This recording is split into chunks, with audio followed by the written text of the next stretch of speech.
Father in heaven, we thank you for this opportunity to come share your word. We just pray that all will have a blessing through your spirit. We thank you in Jesus' name. Amen.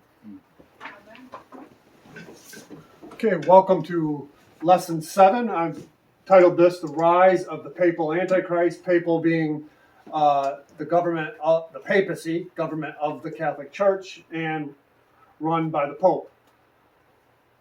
So it's important, if you haven't particularly watched any of the previous videos, that you, at bare minimum, watch lesson 1, because it has all the foundational building blocks to understand Daniel chapter 7 that we're going over today. Also, lesson 6 has very, very important has very, very important study on to understand the books of heaven, which we will see in this particular study. So if you haven't watched those and you don't know much about this topic, you will want to go back and watch those. Otherwise, a lot of this might not make any sense. But really, all 6 videos that we've done previously, there are bits and pieces of them that have application to this study. So they're all important for it. So let's get right started, and we're just going to go right through this chapter. Daniel chapter 7. In the first year of Belshazzar, king of Babylon, Daniel had a dream and visions of his head upon his bed. Then he wrote the dream and told the sum of the matters. Daniel spake and said, I saw in my vision by night, and behold, the 4 winds of heaven strove upon the great sea, and 4 great beasts came up from the sea, diverse from another. What does the beast represent in Bible prophecy? According to the 23rd verse of the same chapter, it says, Thus he said, the 4th beast shall be the 4th kingdom upon earth. So we see that a beast represents a kingdom. And he saw 4 of these beasts with 4 kingdoms arise. And the first was like a lion and had eagle's wings. I beheld till the wings thereof were plucked, and it was lifted up from the earth and made stand upon the feet as a man, and a man's heart was given to it. And we can see this spray foam sculpture over here. I did not do this one. I only did the one that you'll see a little bit later, but another guy had did this. But this is what it's representing, and it means, so what kingdom does the lion represent? Just as the head of gold that's in Daniel chapter 2 represented Babylon, so the lion represents Babylon. So we're just simply going to cover the same ground that we did in Daniel chapter 2, except for we're going to get more information. And behold, another beast, a second, like to a bear. And it raised itself up on one side, and it had 3 ribs in the mouth of it, between the teeth of it. And they said thus unto it, Rise, devour much flesh. And what did this bear represent?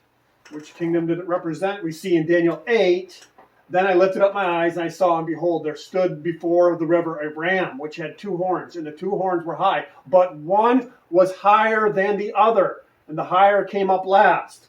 Now remember, the bear was raised up on one side, and here we're seeing one horn is up higher than the other. That's making the parallel connection. The ram which thou sawest, having the 2 horns, are the kings of Media and Persia, just as we saw the chest and arms of silver.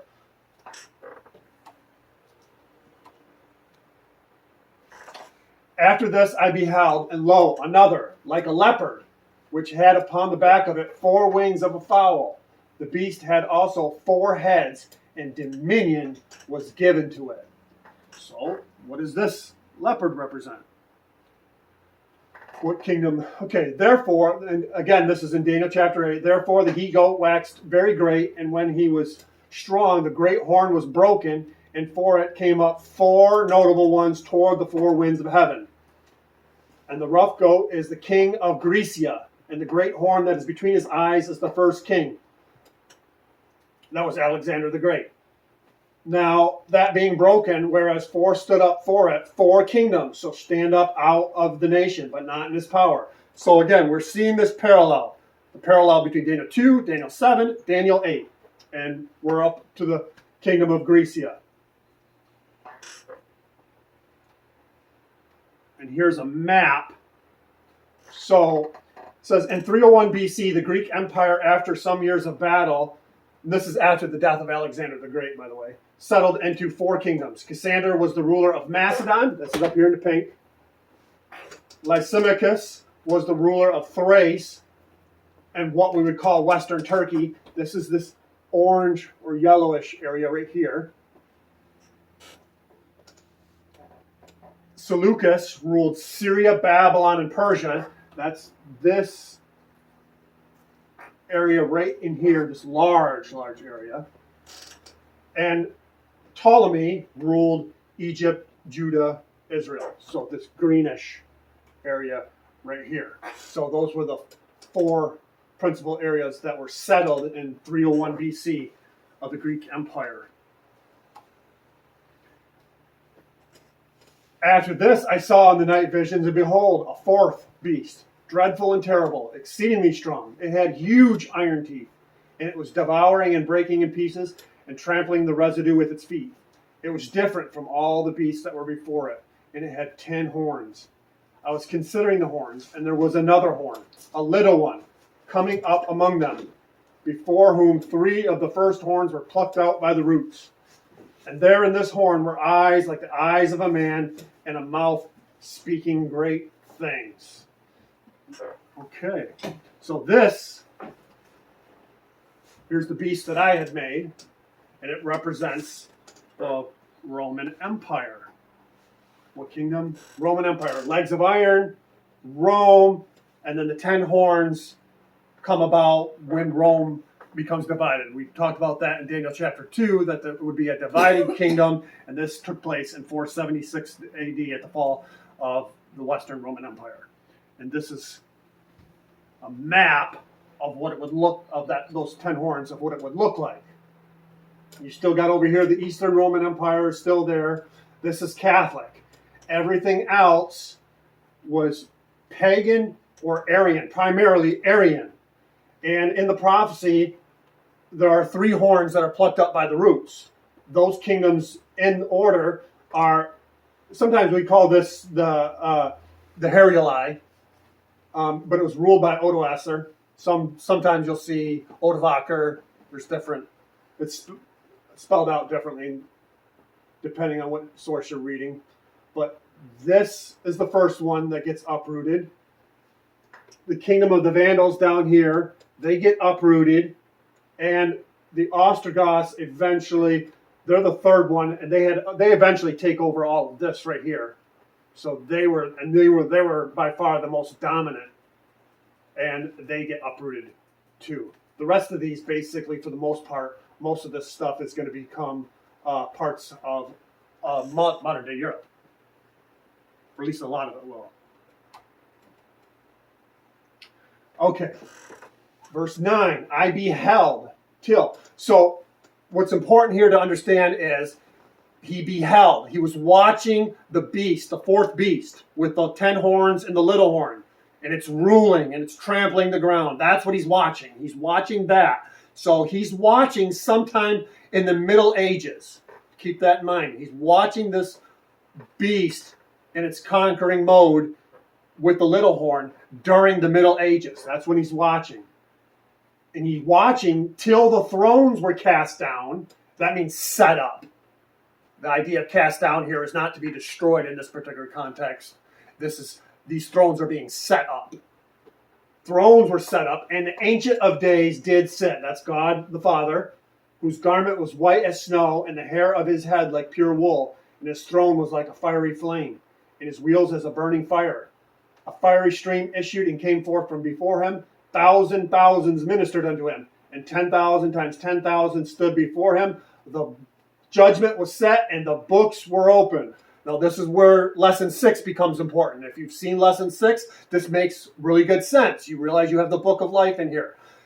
What is happening here is there is an investigation into these books, an examination into these books. At the end of this examination, there will be a blotting out of names out of the book of life, and there will be a people that are not found written in the book, and there will be a people that are found written in the book.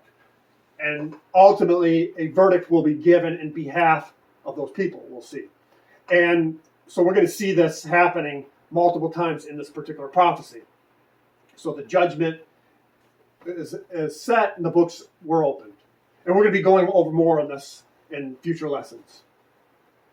And then I beheld then, because of the voice of the great words which the horn spake, I beheld even till the beast was slain and his body destroyed and given to the burning flame. So that's going to be something that's going to be a result of this judgment, because his kingdom is not going to be found written in the book. As concerning the rest of the beasts, they had their dominion taken away, yet their lives were prolonged for a season and a time. So this is just kind of like a backtrack of those other kingdoms. They had their dominion taken. What happens is God makes a judgment in heaven. He declares an end to their kingdom, and another kingdom is put in place to take over. But there's a period of time before that original kingdom is actually destroyed by the next one. There's also another connection that each kingdom amalgamates with the next kingdom all the way. So their lives kind of prolong in that particular sense. What else happens in this judgment? He sees in verse 13, I saw in the night visions, and behold, one like the Son of Man, that's Jesus, came with the clouds of heaven and came to the Ancient of Days. And they brought him near before him, and there was given him dominion and glory and a kingdom, that all people, nations, and language should serve him. His dominion is an everlasting dominion, which shall not pass away, and his kingdom that which shall not be destroyed. Now, the clouds of heaven here, that represents the angels. The angels are escorting Christ to the Father, and he is being given a kingdom here. It's in parallel to what we saw in Daniel chapter 2 with the stone. The judgment establishes Christ's kingdom and the saints, and it does away with the kingdoms of this world. So that's the parallel that's happening here. So, it says, I, Daniel, was grieved in my spirit in the midst of my body, and the visions of my head troubled me. I came near unto one of them that stood by and asked him the truth of all this. So he told me and made me know the interpretation of the things. These great beasts which are four kings, which shall arise out of the earth. But the saints of the Most High shall take the kingdom and possess the kingdom forever, even forever and ever. So that's the good news of the prophecy, is that the saints are going to take the kingdom and possess it. Now, some have confused this idea of four kings and thinking that these beasts represent four individuals. But we see in the leopard beast, it has four heads. But originally, according to Daniel 8, Alexander the Great was the first king, that first horn, and it gets broken. So each one of these kings have successive kings in their kingdom. So kings and kingdoms are synonymous with each other. It's not referring to just specifically individuals. And you can see this particularly in Daniel chapter 11, that there's king after king after king in succession. So it represents their entire kingdom. Then I would know the truth of the fourth beast, which was diverse from all the others, exceedingly dreadful, whose teeth were of iron. That's because of the Roman element that we saw, the iron, the legs of iron, and the nails of bronze. The nails of bronze are because of all of the alliances that Rome made with the Greek Empire. And instead of just completely destroying the Greek Empire, a lot of it united with it and became part of the power of the Roman Empire. And it was using the Greeks for its destructive power, which devoured, brake in pieces, and stamped the residue with his feet. And of the 10 horns that were in his head, and of the other which came up, before whom 3 fell, even of that horn that had eyes and a mouth that speak very great things, whose look was more stout than his fellows. So that's showing he's more stout than his fellows. It's trying to describe that he has the greatest influence. The little horn, the papacy, has the greatest influence out of all of that kingdom during the Middle Ages. I beheld in the same horn, made war with the saints, and prevailed against them. So this is the second time we're seeing this. We saw it the first time. The horn is making war with the saints, and he's prevailing against them during the Middle Ages, until the Ancient of Days came. That's what we saw in the judgment scene. The Ancient of Days comes. The thrones are set up. He takes a seat. And judgment was given to the saints of the Most High. In this particular case, what this would be is a verdict. So the judgment sits. The Ancient of Days takes a seat. The books are open. We see the investigation. There's a verdict. The verdict is given to the saints of the Most High. And then we see an execution of that verdict right here. And the time came that the saints possessed the kingdom. So they received the kingdom. So the three steps: the examination, the verdict, and the establishment of the kingdom. Now, this prophecy, we're getting the basic idea of when it might take, this judgment scene might take place. We know that it's happening sometime, towards the latter end of the Middle Ages, per se. After this power has been persecuting the saints, there's going to be a judgment that's going to be set up. But we don't know precisely when. We're going to find out the exact when this judgment is set up in a different prophecy at a different time.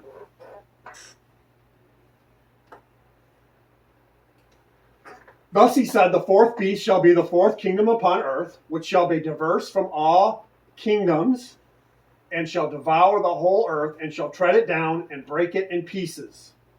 And as for the 10 horns, out of this kingdom shall 10 kings arise. So that's important, because some people might see the 10 horns on that beast and they think they were always there. No, these arise out of this kingdom. Obviously, in the Daniel 2, when it went from pure iron to iron and clay with the toes, that's when it became a divided kingdom. And we're saying that was by 476 AD. And those horns are out of this kingdom. So they're going to be filling that whole kingdom. Now there's some object and say, hey, all of those tribes, they came from outside of Rome. So how does this? But there's always different senses in the Bible. And so, yeah, they came from the Germanic area outside of Rome, but they infiltrated, came in, and they established their kingdoms inside of the Roman Empire, is what they did. And often they used Roman laws. They wanted to be Roman. It's just like today. Often the people in the world, they want to be American. They want to be American. It was the same way in that day. And so, yeah, those horns arise, and another shall arise after them, and he shall be diverse from the first. And someone might ask, well, if this other is the papacy, how can he come after them? The papacy existed well before that point, and that's true. This is we're going to get into the detail of that, but it's talking about his dominion of when the kingdom is ruling. Diverse from the first, and he shall put down 3 kings, and he shall speak words against the Most High. That's going to be his teachings. He shall wear out the saints of the Most High. So we're seeing that again. And he shall think to change times and law. This has to do with divine law, divine times. They're gods. It's not referring to human type laws or human times, because the human ones, every kingdom does stuff like that. This is specifically in the context of going after God's times and God's law. And the saints, shall be given into his hand until a time and times and a half a time. And we'll find out what this period is. But again, we're seeing here is this persecution phase. This is the 3rd time we've seen it in the prophecy. But what happens? The judgment shall sit. So again, a repeat 3 times. That's how important this is. You see the persecution of the little horn in his kingdom, of the papal kingdom, and they shall take away his dominion to consume and to destroy it unto the end. So a verdict is going to come against it, which will take away his dominion, and then his execution will come. And of course, and the kingdom and dominion and the greatness of the kingdom of the whole heaven shall be given to the people of the saints of the Most High, whose kingdom is an everlasting kingdom, and all dominions shall serve and obey him. So that same sequence that happens. This basically happens. The removal of the papal dominion and the setting up of the the saints and Christ's kingdom happens basically simultaneously because of the judgment. And we see here, this isn't a very good picture, but we see the Pope sitting on his throne, sitting between the two cherub here, representing God's throne, covering cherub. Blasphemy. Okay. Does the papacy fulfill all points in the prophecy? The little horn was to come up among divided Rome. Well, located Rome, Italy. So it fits that bill. His kingdom is little when compared to others. Vatican City is the smallest country in the world.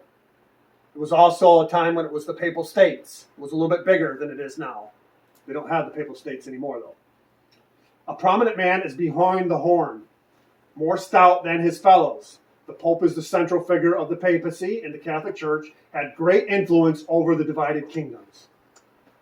He speaks great things against God, things like he teaches God, a God that dooms the unsaved to conscience torment for all eternity, claims to be the vicar of Christ above all other Christians, claims to have limited infallibility, and many other things.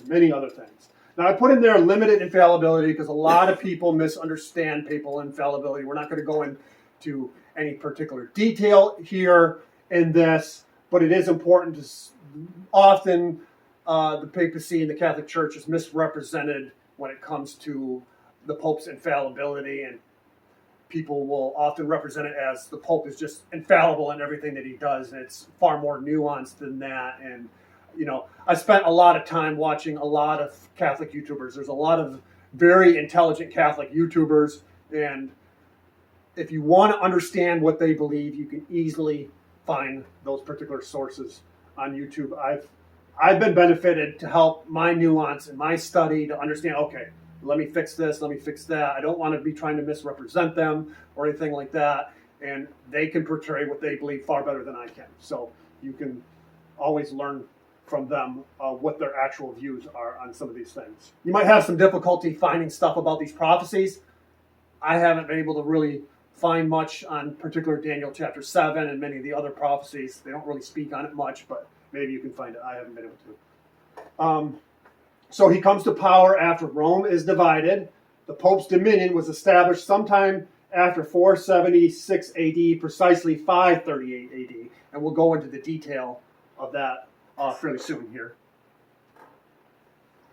He is responsible for uprooting or subduing 3 kingdoms: the Heruli, Odovaker, that's in 493 AD, the Vandals, that happens in 534 AD, and the Ostrogoths. The war kind of begins in the area of 535, 536, and the key event is 538, but the Ostrogoths are finally completely taken out in 553 AD.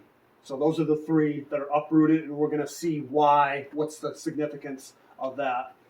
And 7, he is to be diverse from the other horns. The papacy rules both the church, called the Catholic Church, and a country called the Vatican City, called Papal States in the past. And he also had high influence over the horns during the Middle Ages. He is responsible for persecuting the saints. It is no secret that the papacy used the state, the horns, to slaughter multitudes for the crime of heresy during the Middle Ages. He thinks to change times and law. He has established a law contrary to the law of God in many ways. This is something we'll flesh out over time.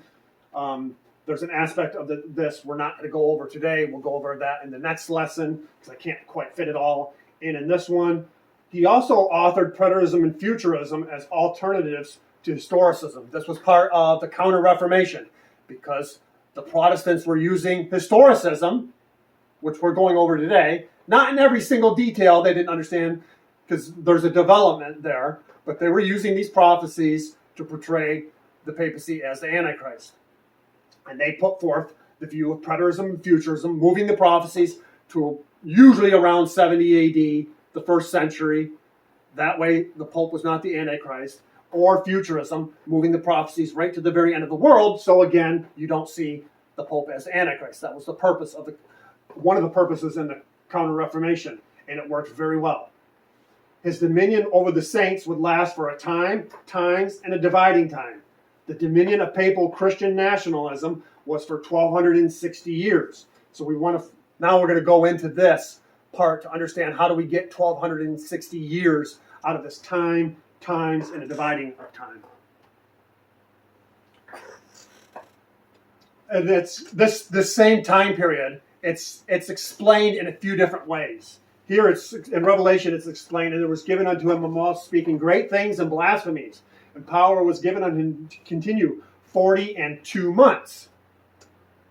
And the woman fled into the wilderness, where she hath a place prepared of God, that they should feed her there 1,260 days.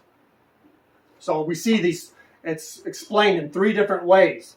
And what we're going to show is that it's doing this because of its symbolic nature. It's not meant to be understood in the exact literal sense. 3.5 literal years, which would be a time, times, and a dividing time, would literally be 1,278 days, approximately, plus or minus a day. 42 literal months based off the new moon, because remember, back then, the month was based off from the new moon, and a new moon cycle lasted 29.5 days, so sometimes you don't always end up with a perfect 30-day month. You get different periods of time, and so if you were using 42 literal biblical months consecutively, you would end up with approximately 1,240 days. You would have to go into a 43rd month in order to get to a literal 1,260 days. And of course, a literal 1,260 days can be a literal 1,260 days. But the reason that this is given this way is to show its symbolic nature. We see in these passages that here's how it would say if it was trying to just be really literal with you. It says, "But I tell you the truth, many widows were in Israel in the days of Elias, when the heaven was shut up, and 3 years and 6 months, when great famine was throughout the land." And this basically says the same thing. 3 years and 6 months. That's the plain language that they would have used if they were trying to use the literalness of the language. But the prophecies are often symbolic, and they're using prophetic language. And we see this even in the culture, the Jewish culture, going back even before Jewish times, really. In Genesis it says, "Fulfill her week, and we will give thee this also for the service which thou shalt serve with me yet 7 other years. And Jacob did so and fulfilled her week. And he gave him Rachel, his daughter, to wife also." And so there's actually 2 different 7-year periods, which were called a week. A day, 7 days, was actually 7 years. And we see in Numbers 14, it says, "And your children shall wander in the wilderness 40 years, and bear your whoredoms, until your carcasses be wasted in the wilderness, after the number of the days in which you search the land, even 40 days, each day for a year. You shall bear your iniquities, even 40 years, and ye shall know my breach of promise." So each day for a year. And in Ezekiel we see, "And when thou hast accomplished them, lie again on thy right side, and thou shalt bear the iniquity of the house of Judah 40 days. I have appointed thee a day for each for a year." So this is where the principle comes from. And we can also see it in Luke. Jesus says, during his ministry, he says, "The same day there came certain of the Pharisees, saying unto him, Get thee out and depart hence, for Herod will kill thee. And he said unto them, Go ye and tell that fox, Behold, I cast out devils, and do cures today, and tomorrow, and the 3rd day. I shall be perfected. Nevertheless, I must walk today, and tomorrow, and the day following. For it cannot be that a prophet perish out of Jerusalem." So Jesus here is actually describing his 3-year ministry, is what he's describing here. But he's using this language here of, today, and tomorrow, and the 3rd day. Again, each day was for a year. So this should have been understood in the culture, even all the way up to Christ's time, of using this type of language. So that's how you get, when you look at it all as the symbolic form, that time times and dividing it time, that 42 months, in the 1,260, you reckon, 1,260 days, a day for a year, you get 1,260 years. So, now with that said, we're going to look at some statements and such that back up everything that we've said. So Vatican City or Vatican City State is a landlocked sovereign city-state whose territory consists of a walled enclave within the city of Rome. It has an area of approximately 44 hectares, 110 acres, and a population of just over 800. This makes Vatican City the smallest internationally recognized independent state in the world by both area and population. The Pope is also the head of the state and government of the Vatican City. So this is why it's a little horn. It's because it's a small state in that region. This is a quote by Pope Pius IX. He says, "It is therefore by a particular degree of divine providence that at the fall of the Roman Empire and its partition into separate kingdoms, the 10 horns, the Roman pontiff, whom Christ made the head and center of his entire church, acquired civil power." So we see that this also matches the prophecy. This is Philip Schaff, a historian. He says the Roman Church's state power became supreme in Christendom in 538 AD due to a letter of the Roman Emperor Justinian known as Justinian's Decree, which set up and acknowledged the Bishop of Rome as the head of all churches. It gave the Roman Church state political power, civil power, as well as ecclesiastical power. This letter became part of Justinian's Code, the fundamental law of the empire, and that year Pope Vigilus ascended the throne under the military protection of Belisarius. So we're going to go over this event here shortly. He doesn't say this. I don't know if that's a mistake or if he has it in a different context. Justinian's decree was actually decree was what was it 533 or 534 AD. It's skipping my mind right now. It was actually at 533, 534 AD, but it wasn't of any use because the Pope was under Ostrogothic rulership and control at that particular time, so he didn't have the dominion. The Ostrogoth Arians were the most dominant power in the region, so that power had to be removed in order for this to come about, and that's what happens here in 538 AD, which we'll talk about more shortly. Okay, so this is Pope Pius XI. Sometimes it can get confusing when you're Pope Pius IX, 10th. There's different names that they go. The current Pope, what is it? Pope Pius the 13th or 14th, something like that? Okay, he says, "The hand of God who guides the course of history has set down the chair of his vicar on earth.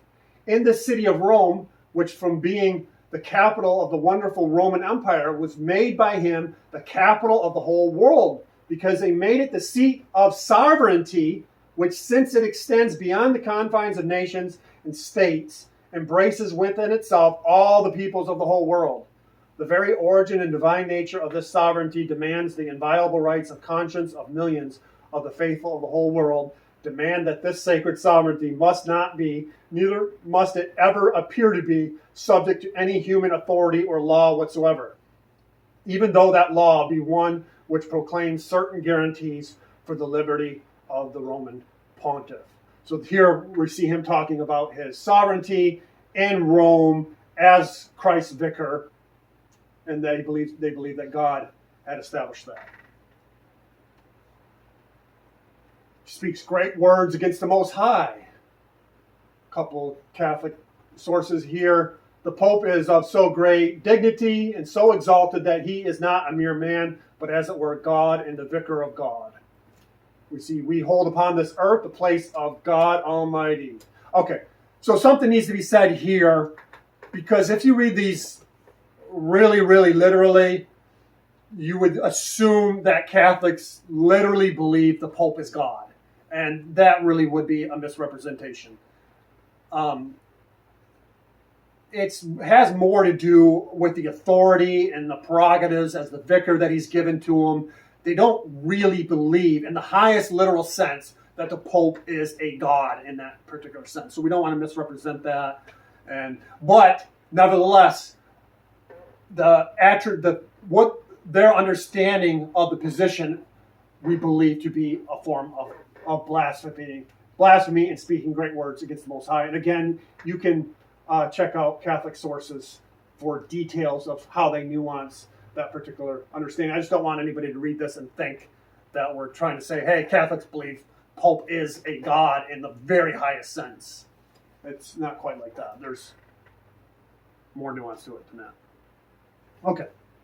The Pope is of great authority and power that he can modify and explain and interpret divine laws. The Pope can modify divine law since his power is not of man but of God, and he is vicegerent of God upon earth. So that we saw, think to change times and law.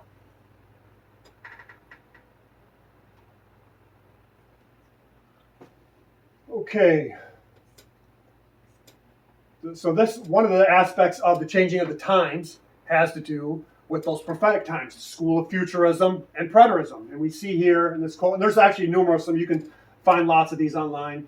The futuristic school founded by the Jesuit Ribera in 1591 looks for Antichrist, Babylon, and a rebuilt temple in Jerusalem at the end of Christian dispensation. Most of Christianity today believes that. And that was instituted here. And the purpose of that is, hey, this took their eyes off of the prophecies as the Protestants had understood it and no longer saw the Pope as Antichrist. The other aspect was the preterist school, founded by the Jesuit Alcazar in 1614, explains the revelation by the fall of Jerusalem or the fall of pagan Rome in 410 AD. I haven't seen too much about anybody doing this, but it might be out there. It's probably more rare. Usually it's in the 1st century and the fall of Jerusalem. And there's probably aspects of this in history. Some people would say, hey, preterists have even find it before that. But it's still within the Catholic system is what you're going to find. And it was opposition to the Protestants to change their minds ultimately in the Counter-Reformation that the Pope was Antichrist. And ultimately the Protestants bought into it. So the three horns. Trinitarian versus Arian wars. So the plucking up of the three horns. We're going to describe here is that these three horns, these were Arians. And there was a conflict between Trinitarianism and Arianism. That rose up in the 325 area with Arius and the various bishops, and there was many others. And so I've read quite a bit on this, and there's more detail than many people believe that is out there. Some people believe that the Catholics misrepresent the Arians, and I actually don't believe they do. It seems to be pretty straightforward as I read it, that the Arians, all of them believed that God was an immaterial being, unlike us that believe God is a physical body being, which we had in lesson 2. And so they all believed God was an immaterial being, and in the case of Arians, they'll use the language of begotten, and they'll use language of created, kind of simultaneous, interchangeably, even though they're not really interchangeable terms, but they clearly believed that the nature or the immaterial substance of Jesus was of a lesser form, a lesser nature than the nature that the Father had. That, by default, makes him a created source instead of a begotten source. A begotten source would have the same exact nature as the originating begetter, and that's not the case in their particular view. So we would consider that heretical today. However, there's a lot of things that Protestants believe today that we believe are heretical, but we do believe that the Protestants played a very important role during the Protestant Reformation, and that God was with them and leading them in that particular time. And so we understand that, hey, if people have what they have at that particular time, and I personally believe the Arians were trying to go in the right direction. They were trying to restore the sonship of Christ. The problem is that in the process of it, they did ultimately destroy the divinity of Christ, in my opinion. They may have used language to try to uphold it, but at the end of the day, a lesser nature than what God has is a bad thing. It's not good at all. So today, we would consider that heretical.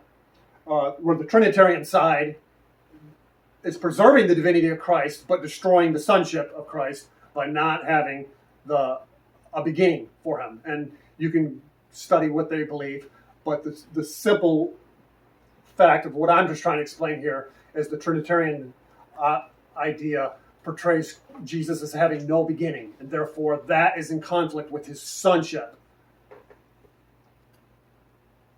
Okay, so with that backstory said, we get into the 500, around the 500 AD area, when these horns are coming into place, and the Arians of that time. Now, we don't have, as far as I know, I haven't seen any writings by these guys to know, did their Arianism evolve since the 300s? I don't know. It could be the same. I don't know.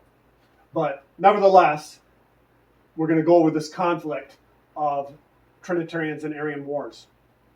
So, although Odoacer was an Arian Christian, he rarely intervened in the affairs of Trinitarian State Church of the Roman Empire. Zeno, that's the Emperor of Eastern Roman Empire, a Catholic, eventually appointed the Ostrogoth Theodoric the Great, also an Arian, who had been menacing the Eastern Empire within the Balkans. So they make a deal. And then Theodoric invaded Italy in 489, and by August 490 he had captured almost the entire peninsula, forcing Odoacer to refuge in Ravenna. The city surrendered on the 5th of March 493. Theodoric invited Odoacer to a banquet of reconciliation where instead of forging an alliance, Theodoric killed Odoacer and replaced him as king. And we're going to see later on that the Eastern Roman Empire, they had better plans. They didn't want, ultimately, the Ostrogoths to end up taking control of Italy in this deal that was being made. But nevertheless, this is what happened. Now, by this victory, this is not related to this. I probably should have put it in a different spot, but this has to do with the Franks and the Arian Visigoths around the 507, 508 AD range. It says, by this victory, it was decided that the Franks, these were the Catholics, they had just converted to Catholicism. They were the first one in the Western Roman Empire, the first horn that had converted over to Catholicism, and not the Goths. And this, sometimes you'll see this term Goths, and it could be referring to the Ostrogoths, it could be referring to the Visigoths. In this case, it's referring to the Visigoths. Visigoths would have been that territory today we would know as Spain, but they were also well up into what we would call France. And so the Franks, which became France, they make war with the Visigoths, and they defeat the Visigoths. And it says, and not the Goths, were to direct the future destinies of Gaul and Germany. Gaul is that area of basically France, is what it is. And that the Catholic faith and not Arianism was to be the religion of these great realms. So what we see happening here, if you understand the history, is between 325 and 400 AD, Roman Catholicism, the Roman Empire becomes a Catholic empire. Catholicism becomes dominant. And we'd think, it's like, okay, their dominion should start sometime during that time. But in prophecy and in history, you get cycles often where it's like, okay, almost, but not yet. This is close, but not yet. Because what happened was the Roman Empire fell apart, and these pagans and primarily these Arians took power and took dominance, and Catholicism lost its dominance. It still held on to life as a church and by the Eastern Roman Empire, and then ultimately the Franks converting to Catholicism, and they're starting to get their power back at this particular point to regain dominion. And so the prophecy is not focusing on that particular time when Roman Catholicism was dominant before the division state. It's focusing on it as it restores itself to power, is what's happening here. So we had going back to the Visigoths. The Visigoths were not an uprooted, they didn't completely destroy the Visigoths. The Visigoths eventually convert to Catholicism. I believe it's in 568 AD, if I remember right. They will eventually convert to Catholicism, become a Catholic kingdom themselves, and they became what we call Spain. The Visigoths did. So they're not completely uprooted. I'm just putting that in there because they are part of the Arian wars of that particular time. Okay, and the Vandals, those were the ones that were in North Africa. Since the month of December 533, upon the news of taking of Carthage, Justinian proclaimed in magnificent terms that all Libya is reunited to the empire. In 534, After the victory of Tamarkan, he pompously declared that God, by his gracious justice, placed in his hands Africa and all its provinces, and almost amazed himself by the unexpected rapidity of the conquest. Her pervaded in actions of grace, and gave thanks to Providence to have chosen him, the most humble of his servants, to be the avenger of the church and liberator of the people.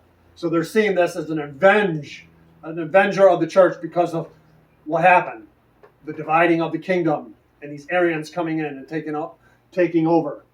And we see in Wikipedia differences between the Arian Vandals and the Trinitarian subjects, including both Catholics and Donatists, were a constant source of tension in their African state. And you'll see some history that the Arian Vandals, they were definitely quite persecutory. They persecuted Catholic Trinitarians too. So it's not just Catholics doing persecution. This is happening too over here, particularly with Arian Vandals. I haven't read much on Odovaker and the Harieli or the Ostrogoths in that regard as doing it, but I'm sure there's probably some of it. And we see here the Catholic clergy exalted with happiness, and the bishops reunited in 534 in the Council of Carthage expressed in enthusiastic terms the goodness to be newly submitted to the Orthodox Empire. So they're seeing that they've recognized themselves as part of the Orthodox Empire since, at least by 400 AD. But it's, from a biblical perspective, that dominion, that empire lost its dominion to the Arian horns and paganism, and they're now regaining it back, is what is happening here. But they have to get through the Ostrogoths first, because the Ostrogoths were by far the most dominant power in there. And so they don't have quite dominion yet. They have to get through the Ostrogoths. And this is Emperor Justinian. He also sent a letter to the leaders of the Franks. Remember, they're Catholic. The Goths have seized by violence Italy. So in this case, this is referring to the Ostrogoths. They defeated Odovaker. They take Italy, and they have possession of it, which was ours, and have not only refused absolutely to give it back, so they won't give it back, but have committed further acts of injustice against us, which are unendurable and pass beyond all bounds. For this reason, we have been compelled to take the field against them, and it is proper that you should join with us in waging this war, which is rendered yours as well as ours, not only by the Orthodox faith, which rejects the opinion of the Arians, but also by the enmity we both feel toward the Goths. Such was the emperor's letter, and making a gift of money to them, he agreed to give more as soon as they should take an active part, and they with all zeal promised to fight in alliance with him. I'm actually not sure if they ever did. I'm not sure if the Franks ever did join with the Eastern. So we're talking Emperor Justinian. He's over in the East. The Eastern Roman Empire, over in that Greek area, Turkey area. He's talking about going to war against the Ostrogoths. And it does happen. With the conquest of Rome by Belisarius, that was the commander of the Eastern Roman Empire, the history of the ancient city may be considered as terminating, that's as just Rome, and with its defense against Witiges, that was the leader of the Ostrogoths, commences the history of the Middle Ages. So this is going to commence the history of the Middle Ages, according to him. There's different ways of being able to describe the start of the Middle Ages, but this is just, a basic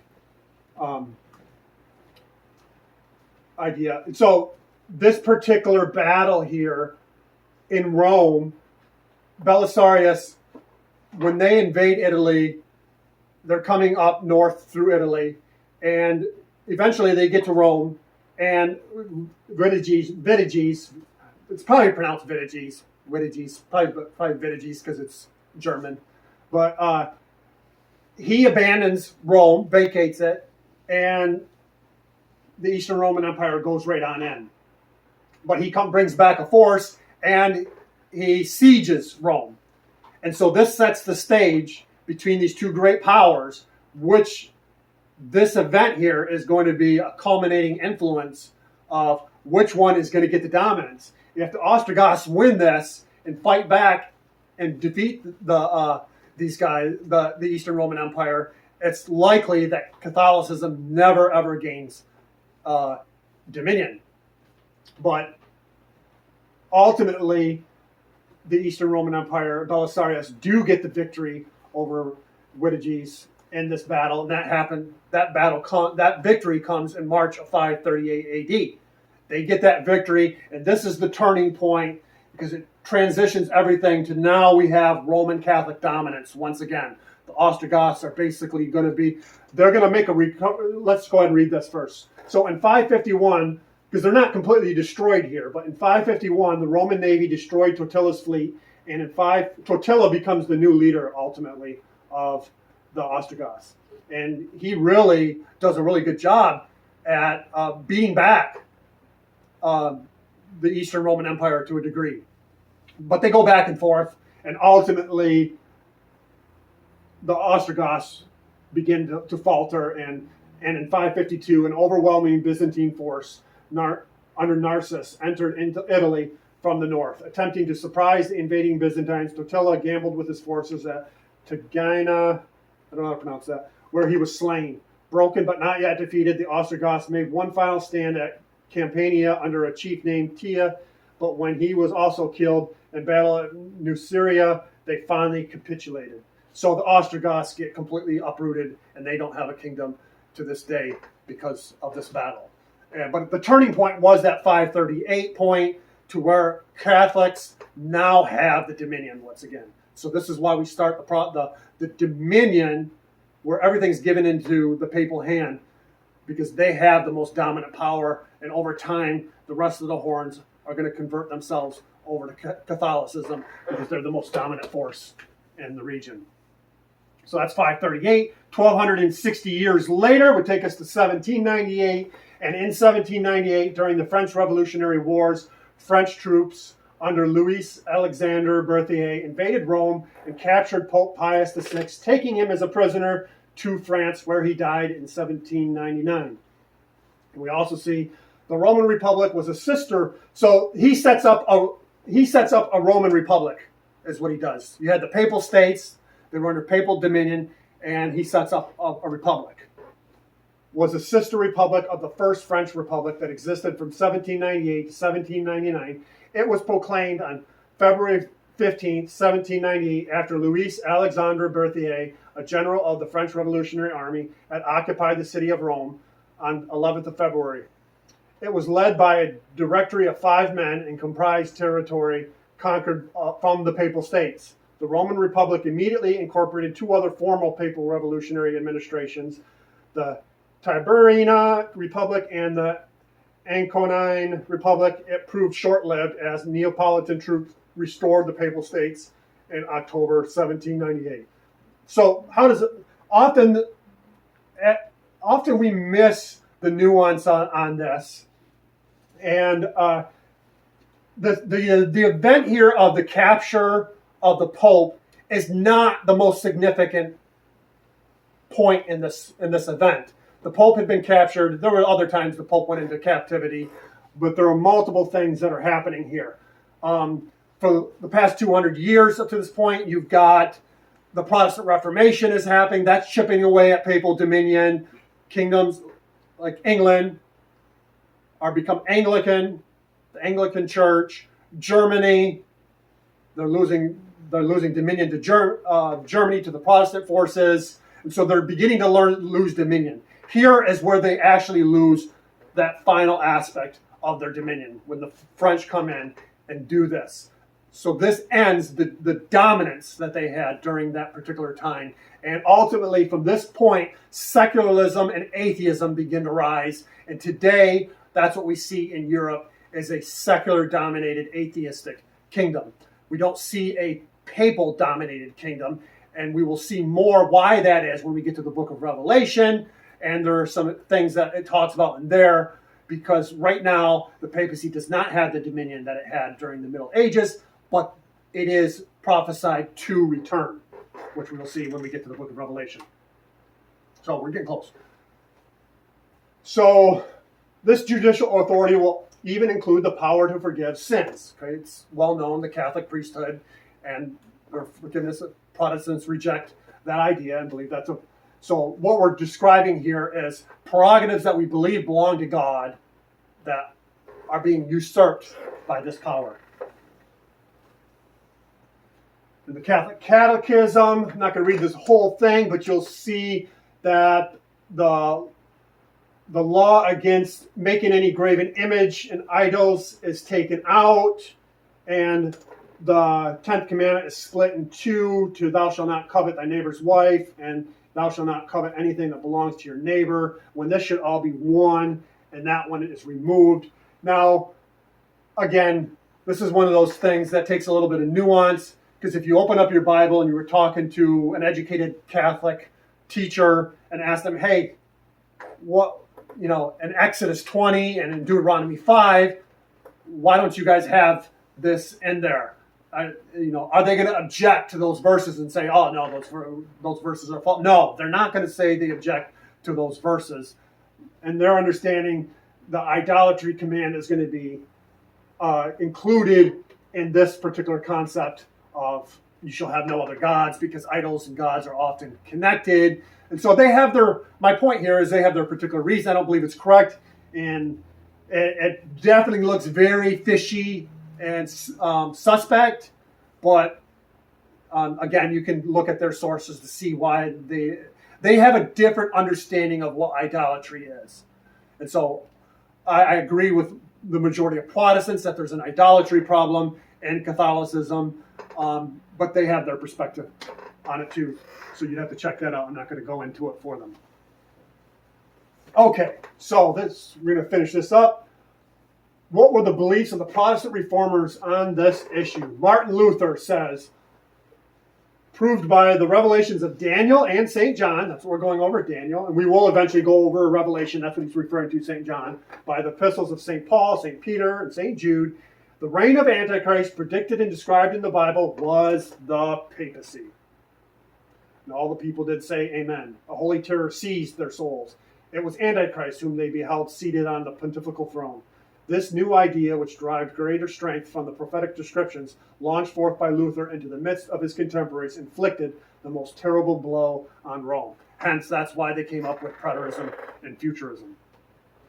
John Wesley, speaking of the papacy, John Wesley wrote, he is the emphatical sense, the man of sin. That's in 2 Thessalonians chapter 2, as he increases all manner of sin above measure, and he is too properly styled the son of perdition, as he has caused the death of numberless multitudes, both of his opposers and followers. So there we see that these people all recognize how people had been put to death for the crime of heresy during the Middle Ages.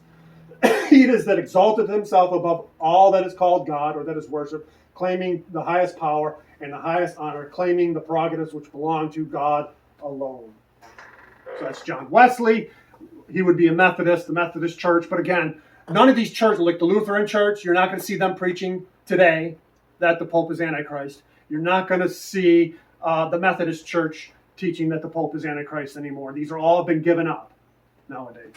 John Calvin, Presbyterian, says, some persons think us too severe and censorious when we call the Roman Pontiff Antichrist, but these who are of this opinion do not consider that they bring the same charge of presumption against Paul himself, after whom we speak and whose language we adopt. I shall briefly show that Paul's words in 2 Thessalonians 2 are not capable of any other interpretation than that which applies them to the papacy. John Knox says, John Knox sought to counteract that tyranny which the Pope himself has for so many ages exercised over the Church. As with Luther, he finally concluded that the papacy was the very Antichrist and son of perdition of whom Paul speaks. Thomas Cranmer, Anglican, whereof it followeth Rome to be the seat of Antichrist and the Pope to be very Antichrist himself. I could prove the same by many other scriptures, old writers and strong reasons. Westminster Confession of Faith, there is no other head of the church but the Lord Jesus Christ, nor can the Pope of Rome in any sense be head of thereof, but is that Antichrist, that man of sin and son of perdition that exalteth himself in the church against Christ and all that is called God, taken from Philip Schaff's Creed of Christendom. And finally, the last slide, a great cloud of witnesses. Wycliffe, Tyndale, Luther, Calvin, Cranmer in the 17th century. Bunyan, the translators of the King James Bible, and the men who published the Westminster and Baptist Confessions of Faith. Sir Isaac Newton, Wesley, Whitefield, Jonathan Edwards, and more recently Spurgeon, Bishop J.C. Ryle, Dr. Martin Lloyd-Jones. These men, among countless others, all saw the office of the papacy as the Antichrist. So, with that said, so that establishes how Protestantism used to believe that the papacy was the Antichrist, but the Counter-Reformation worked, and the adoption of and we'll go into more detail of what were the dynamics that led to why Protestants had to give up historicism as historicism was developing, and why they had to give it up and go to one of those particular two schools. And we'll go into that in the future.